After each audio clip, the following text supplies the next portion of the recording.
Veliko Tarnovo, Bulgaria, May 31st to June 30, 2025. Written and directed by Lao Hai. Voiced by AI. I remember changing trains on the Pietra in Romania and seeing a tiny carriage approaching. It made me laugh. There was no front or back. No wonder the conductor said, "No reservations needed. Just listen to the sound of the train." Haha. Surround sound effects and a full body massage included.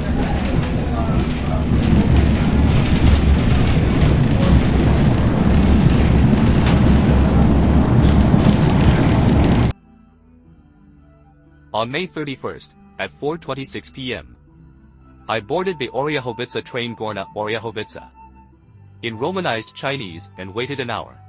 At 7:35 p.m., I boarded the Oryahovitsa train to Veliko Tarnovo, Bulgaria, on platform 3. The train arrived at 7:50. A backpacker family with a baby in their arms got off the Oryahovitsa train. Foreigners really have different perspectives than Easterners. During the transfer, I wandered around a nearby park. It was quiet, with elderly people leisurely basking in the sun. It was a place that reminded me of the distant past. Here we go again. 2 trains are arriving from the same platform. I need to ask for directions, or we might be going in opposite directions. Everything here is Romanized. English is a minority language. Even the numbers are in Romanized letters. I've given up on learning to read the Romanized signs. Trying to copy and paste them is a problem. My phone won't input them. It's a bit of a hassle. I was stunned when I got off the train. The map showed it as a large station, but in front of me, it was a tiny little place. I specifically asked the station attendant, "Is this Veliko Tarnovo?" She proudly replied, "Yes, I'm the station master too." A taxi stopped outside the station, and the driver looked at me. "You're a person, I'm a car. So, let's go." I hadn't booked a hotel yet. I was horrified. I opened the accommodation platform, and the first thing I saw was, all hotels in this area are fully booked. I immediately added apartment to the list, and as luck would have it, a private apartment popped up. I quickly informed the host that I was arriving soon and asked the driver to take me there immediately. The road was all mountainous, with many twists and turns. It turned out the station was located at the top of a hill. I followed the navigation to guest apartment, U Studio Patron, and the landlady drove over. Oh. I was very satisfied. The room was right on the mountain road, simple and adequate. I paid up front for 2 nights. Okay. Scared enough. Time to go shopping. I hadn't had high hopes of seeing anything here, but I looked at the map and found a library, a church, and a museum nearby, though they said they were closed on holidays. As I walked, I discovered a charm in this mountain town that I couldn't find anywhere else. In the evening, I saw the Church of St. Dimitri from afar, illuminated by the lights, a beautiful sight. I walked up and took a closer look, and wow! All the tourists were there to watch the sunset. There was also a live light show that evening, and there was a viewing platform near the church. Of course, I had to see it. I paid for my card. At night in Veliko Tarnovo, a stunning multimedia performance, located at the viewing platform next to the Tsarist Castle and St. Dimitri Church, offers a stunning live light show, seamlessly blending history, music, and light art, focusing on the glory and decline of the Second Bulgarian Empire 12th-14th centuries. The show uses dynamic projections on the distant walls of the Tsarist castle to depict key historical moments, including the rise of the empire, the Byzantine Wars, the coronation of the royal family, and the tragic final conquest by the Ottoman Empire. The opening scene, in the darkness of night, features a beam of light illuminating the ancient stone walls, accompanied by the sound of a deep trumpet, symbolizing the birth of the empire. The climax, through projections of flames and clashing swords, uses gold to represent glory, crimson to symbolize war, and blue to enhance religious sanctity. Church domes are projected to resemble starry skies or religious murals such as the Last Judgment.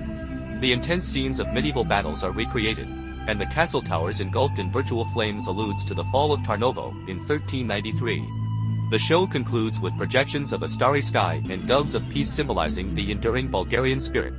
The music blends tradition and modernity, the ethereal chants of a Bulgarian female voice, complemented by melodies from the recorder and tambura, create a mystical atmosphere of ancient times. A majestic orchestral score heightens the tension of the battle scenes, while double bass and timpani underscore the tragic twists. Synthetic electronic instruments enhance the immersive experience with sound effects like arrows piercing the air and crumbling city gates. At the end of the show, the lights dim, leaving only the faint glow of candlelight. In the silence, the audience feels as if they are in dialogue with history, their contemplation punctuated by applause. This light show is more than just a visual feast, it resonates across time and space, perfectly showcasing the profoundness and grandeur of Veliko Tarnovo as the soul of the Bulgarian Empire. The Tsarist old city is quite far from the mountain city, and it's quite a walk to get there, but it's worth the walk.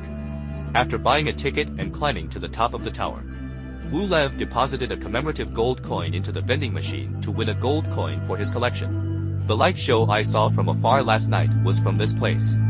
The old city was originally just a pile of rocks on a mountain ridge, jagged and piercing the sky. Stone itself is silent, silently enduring the erosion of wind and rain, just as it endures the trampling of horses' hooves and the blows of axes. Somewhere in the past, someone took a fancy to this pile of rocks. The city walls grew taller and taller. Whenever war raged, the princes retreated to the strongest towers. The city's churches grew taller and taller, their golden domes gleaming in the sun. Priests said this was a testament to God's grace. Icons of the saints were adorned with jewels, and every Sunday, devout believers knelt before them, praying for blessings in the afterlife. War was a constant presence in this city. The city walls were breached time and again, and repaired again and again. The tour guide was recounting the achievements of a certain czar in exaggerated tones. I bent down to pick up a piece of broken stone, its rough surface long since smoothed by time. How many royal banners had this stone witnessed? How many reports of victory and how many cries of grief had it heard? It was silent, and so was I. As the sun set, a cool breeze blew, and the illusion faded. The former glory was but a layer of gilded varnish on rusted iron, and now even that gilded varnish has eroded. Only the stone remained. The return journey was somewhat arduous. My strong legs were a bit strained on the hillside. Along the way, I saw two elderly people traveling together, and although they were having difficulty walking, they were still navigating the cobblestone path. Perhaps they had already overcome more difficulties, and this was nothing. I stopped at a restaurant and a wax museum, then navigated back to my accommodations. By 下午4点, I had walked over 15,000 steps, more strenuous than 30,000 on flat ground. I washed up and rested first. I'd deal with other matters when I was more alert. Back home that evening, I excitedly wrote a diary entry, selecting photos and videos to upload tomorrow. My mood had completely changed, and I'd resolved to stay one more day in this mountain town. I'd booked a third night at the 3-star Diabora guest house, whose interiors resembled a castle. The price was 47.7 lab, equivalent to NT 350亿. Today is June 1st. I woke up at 4 a.m. to upload photos and slept until a little after 8 a.m. The mountain road opened up outside my room. I walked down the street to a coffee shop for breakfast. People from the neighborhood were also there. I sat on low chairs by the street, enjoying the quiet, peaceful, and comfortable atmosphere. My emotions were so strong that my mind suddenly froze. I couldn't think of anything. I was thinking about why, just like in my childhood military dependence village. When the new year approached, every household bustling with activity. The air was filled with joy and purity. It felt foolish to walk fast here. I walked down the street to buy 2 postcards, affix stamps on the spot, and mailed them. There was a rose and spice shop with a dazzling array of perfumes, ointments, scented oils, and soaps. I had to leave quickly, the aroma was overwhelming. But hold on, the Rose Festival was still waiting. I walked to a cafe with a view from a ceiling and sat quietly. Even just sitting there quietly, taking in the view, enjoying the gentle breeze, and free Wi-Fi, everything here felt like a world away from the world. I couldn't read the words, I couldn't understand the language. It was like returning to primitive times, yet enjoying modern civilization. By noon, the place was full, so I had to get up and leave. At the monument, I wanted to fly my drone, and the administrator nearby asked, "Can I?" He smiled and shook his head vigorously. A shock hit me. Oh no. Suddenly, this means yes. I had misunderstood. Then I went to the monument and the tower. I had no idea what they meant. I'll look up the details later. Ha. Knowing is easier said than done. I woke up at 9 p.m. and continued to recharge and write in my journal. Tomorrow, I'll head to the 3-star guest house Diabora to recharge for the 4-day Kazanlak Rose Festival. I left the house at 10:30 p.m., locked my room, and left the hotel where I'd stayed for 2 days. This feeling always comes with an indescribable feeling on my travels. I went to a familiar place for breakfast and sat there until after midnight. Then I called the landlord and he said, "You can move in now. Bring your luggage and check in." After packing light and exchanging money, I headed to a remote alley, quietly admiring the mountain trails and the houses nestled against the hillside. Whenever I saw elementary school students out for a day trip, I'd let them fly. The class went wild, the kids ecstatic, and we flew a few more times. One time, the little plane actually escaped. But luckily, it was blocked by a tent not far away, otherwise my next trip would have been ruined. I also ran into a 26-person group from Sichuan, mainland China, and we chatted for a while, brushing up on my Chinese. Back at a street cafe, I sat alone and pulled out my video of the plane, watching the happy children and the plane's escape. I wanted to go to a concert that evening, so I booked a train to Kazanlak for a little after 2 p.m., arriving in 3 hours. by下午4点整. I couldn't hold on any longer and headed back to the hotel to rest. When I woke up, it was already 晚上8点半. So, that was it. Since I couldn't make it to the concert, I spent my last night in Veliko Tarnovo exploring the city.